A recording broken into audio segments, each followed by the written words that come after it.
دلکشی میں اپنی مثال آپ تھا۔ جہاں کی شہزادی بہت حسین اور نیک دل تھی۔ ایک دن اس نے ملکہ سے باغ کی سیر پر جانے کی اجازت مانگی۔ ملکہ نے اسے جانے کی اجازت دے دی۔ شہزادی اپنی ماں کو بتائے بغیر کہیں نہیں جاتی تھی۔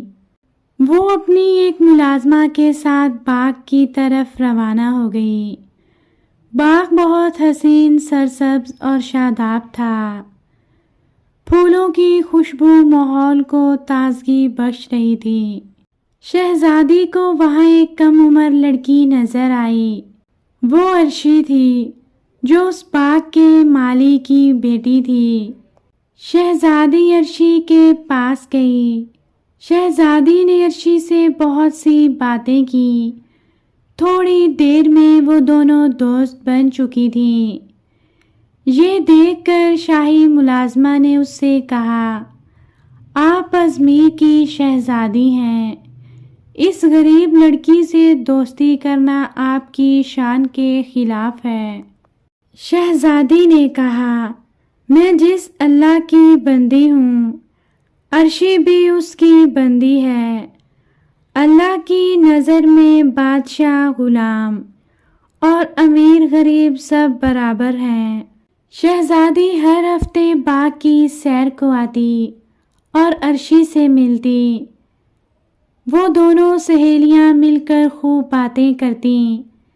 شہزادی کو اپنی غریب اور چنچل دوست عرشی بہت پسند تھی۔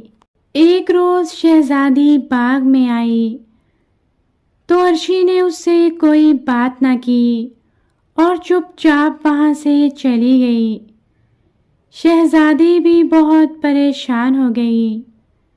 کچھ دنوں کے بعد ان دونوں کی دوبارہ ملاقات ہوئی تو عرشی نے شہزادی سے معافی مانگی، لیکن اب شہزادی اس سے ناراض تھی، اس لیے کوئی جواب دیے بغیر ہی چلی گئی۔ محل میں آ کر شہزادی نے پورا واقعہ ملکہ کو سنایا۔ ملکہ نے شہزادی کو سمجھاتے ہوئے کہا، شہزادیاں تو بڑی ظرف والی ہوتی ہیں۔ اگر تمہاری غریب دوست نے ایک بار تم سے بات نہ کی تو تم نے بھی اس کے ساتھ ویسا ہی سلوک کیا، حالانکہ تمہیں چاہیے تھا کہ تم اس سے پوچھتی کہ کیا بات ہے، تم اس سے بات کیوں نہیں کر رہی۔ ملکہ نے شہزادی کو بتایا کہ تمہاری دوست اس وجہ سے ناراض ہوگی کیونکہ اس کے باپ کو مالی کی نوکری سے نکال دیا گیا تھا، لیکن اب عرشی کے باپ کی نوکری بحال کر دی گئی ہے۔ تم عرشی کے گھر جاؤ اور اس سے معافی مانگو اور اس کے ساتھ دوبارہ سے دوستی کر لو۔ شہزادی نے ملکہ کی بات مان لی اور وہ عرشی کے گھر آ گئی۔ اس نے عرشی سے معافی مانگی اور وہ دوبارہ اچھی دوستیں بن گئیں۔